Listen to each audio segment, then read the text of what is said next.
Hi guys. And we're going for real this time. We're live. Hey, it's Jennifer Jones Smith and my husband Andy. Yay. And welcome. Hi. I can't see without my glasses on. Anyway, we are here tonight to talk about forgiveness. Now, that's kind of a hot topic. We hear a lot about that.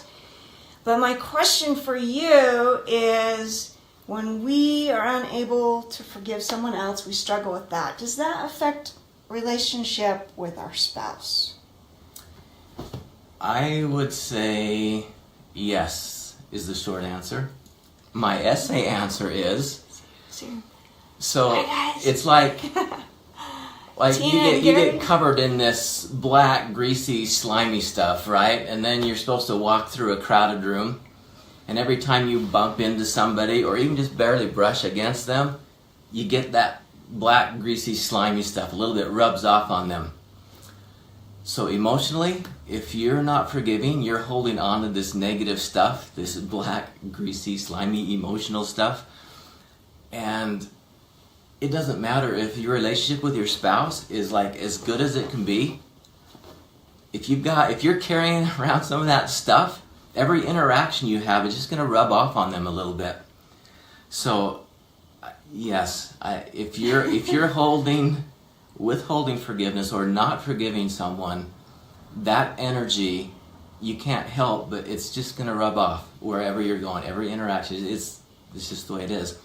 Because I've heard this said that how you do anything is how you do everything. Now, I've heard that used for different parts of life, but I think it fits here too. Withholding or not forgiving another person is somehow it's going to interfere in some way, even if it's just small, it's going to interfere with the relationship with your spouse. So you talked about that energy that kind of goes around. So I remember this cartoon from a long time ago. It has like the dad, and he's kind of saying something rude to the wife, and then the wife goes and yells at her child, and then the child runs and kicks the dog, and then the dog goes and chases the cat, and then the cat meows and annoys the husband again, and then you get this cycle going. And so in life we have like positive cycles and we have negative cycles. And so when we are stuck at not forgiving someone, it sure can affect our marriage relationship. And like just a little example, I'm sure, with anyone in the family, I remember one day being upset about someone maybe I needed to forgive.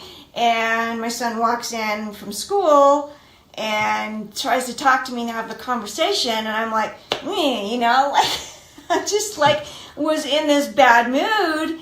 And it was affecting my relationship with my son. I'm sure it affects my relationship with my husband because of this energy we hang on to. So we might think, well, how do I know that I haven't forgiven someone? Because consciously we can say, I forgave that person, or I forgave, when that happened to me. And we try a lot. We hear people say, I'm trying to forgive them. Sometimes it's kind of tricky to know, well, when have you succeeded at that? Yeah. So how do you guys know? Share in the comments, how do you know if you've actually forgiven someone? But maybe the question is, how do you know when you haven't? Right? So we were talking about this earlier, and one thing is when we think about it a lot. It's always on our mind. I remember when so-and-so said this to me. It made me just feel so awful. Or I remember when so-and-so did this, and I was really embarrassed, right? So if we're thinking about it a lot, that's a clue. Maybe we haven't forgiven that person. The second thing is if we talk about it a lot. Some of us have a little easier time forgiving than others because some of us talk a lot about all the crap that happens in our life. He did this and she did this, and it goes on and on. That can get kind of funny a little bit when you hear someone tell the same story over and over again. Always they say, but I have forgiven them, but they can't stop telling the story, right? Yeah. So big clue, don't you think that's a big clue?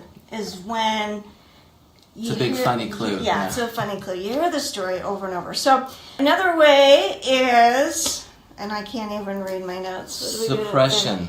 Well, no, Oh, you but got wait. another one before I got that. one more, then he's going to talk about that. Also, when we think of that person, or we think of, the event and how we felt offended in some way, and possibly we need to forgive, if we still have really strong emotions, if we feel those emotions coming up, that's an indication we have not forgiven.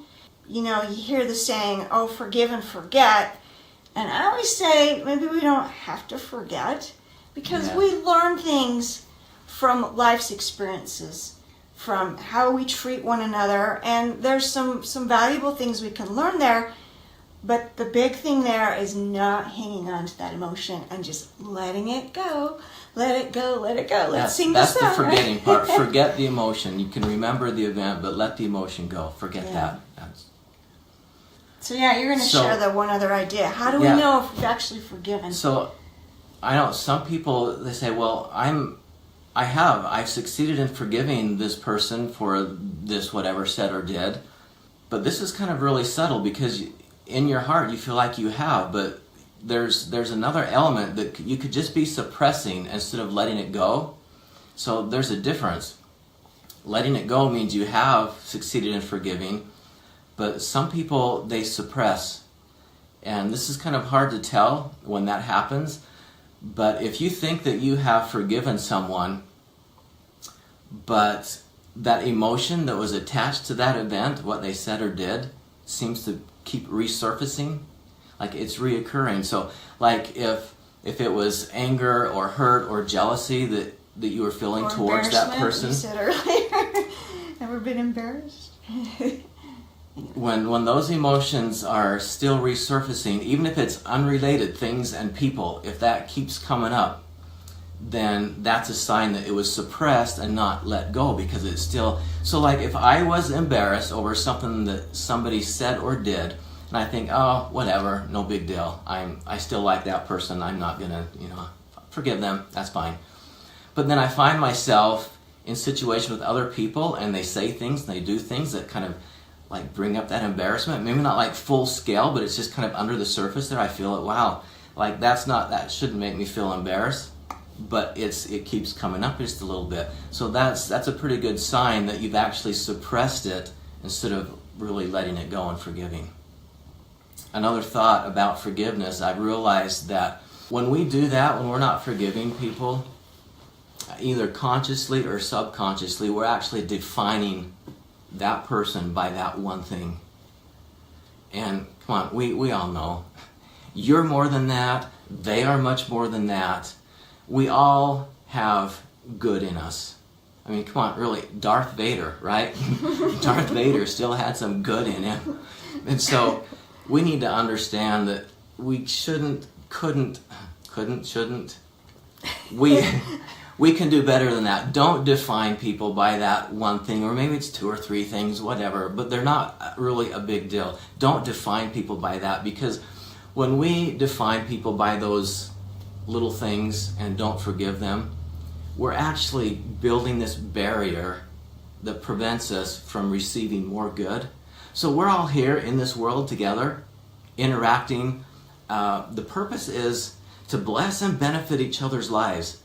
And if you cannot forgive someone for some little thing, and it usually is a little thing that we hang on to, but even if it is a big thing, still hanging on to that is going to make a barrier that keeps you from receiving all the good stuff that they have. You can't receive the good stuff from them that is there to benefit and bless your life, and you can't really give it to them. That exchange can't happen if we're not forgiving. So, we've all heard that forgiveness is for the forgiver, because really you're missing out on so much good in other people when you hang on to things. And I love what Max Lucado said about that. He says that when you forgive someone else, it's like letting the prisoner out of jail and realizing the prisoner was you. That was yourself. Realizing the prisoner was yourself. So whether it's small things or big things, we encourage you, find ways to forgive. Now, that's easier said than done. Oftentimes we're taught, here's the steps to repentance. When we do something wrong, and we need to be forgiven. We're kind of given ideas how to repent, but sometimes like, how do I forgive that person? It's really hard. And so we invite you guys, what ideas, what techniques, what steps do you use to help forgive other people when you felt offended, hurt, embarrassed, all those different feelings, right? So we invite you to share some ideas below, and we are actually super excited because we're going to dig deep into this topic at our upcoming marriage retreat in Salt Lake City. And this is called Spring in the City Blissful Marriage Retreat. Super excited. We've been preparing some awesome content, activities, fun, romantic music, a little opportunity for dancing. We would love to have you join us there, where we are going to dig deep into this topic of forgiveness. We're also going to be doing like a little bit of school, right? We're doing relationship math. We're doing some brain science. It's going to be the best school we've ever had. It's not going to feel like school at all. It's going to be great. I'll just tell you one thing that I'll cover this down there, but real learning happens when you can connect new information to something you already know. And so we're really going to dig in deep on forgiveness and some other things, but we're going to put a lot of effort in making a lot of connections and have a great learning experience. And even those who are coming, we're expecting everybody to come. That we're saying this is no coincidence that this group that is forming for next week is going to be together for a reason, because there are connections that need to be made. We're going to make connections together with new information, old information, just a lot of really cool connections and great inspiring learning experiences. That's what we've got on dock for this next week. So we're excited to have you come. And if you've been kind of teetering, wondering, thinking about this, if you've been thinking about this, do it. Go get registered, because we have a few more spots and just a few more days. Yeah, so the link is in this post. And a reminder, we have some extra special guest speakers. We have Laura Brotherson, who's a licensed marriage family therapist, certified sex therapist. She'll be talking about your sextraordinary marriage and some tips for that on intimacy. And we have a couple of other awesome presenters coming. And who doesn't like prizes? We have hundreds of dollars in door prizes. And I got to show you the grand prize, guys. Like, we have this huge, it's like so big, this huge basket of treats, best-selling books. There's even like an at-home Christian women's emotional intimacy program in there, which is really awesome. Meditation CD, and just all sorts of goodies in this basket. This is valued at over $250. We're going to be giving that away down at the retreat. So lots of fun. Come and join us. And once again, share below how you forgive. Share your wisdom with us. Share the wisdom. Spread the joy. Okay, bye guys. Have a great night. See ya.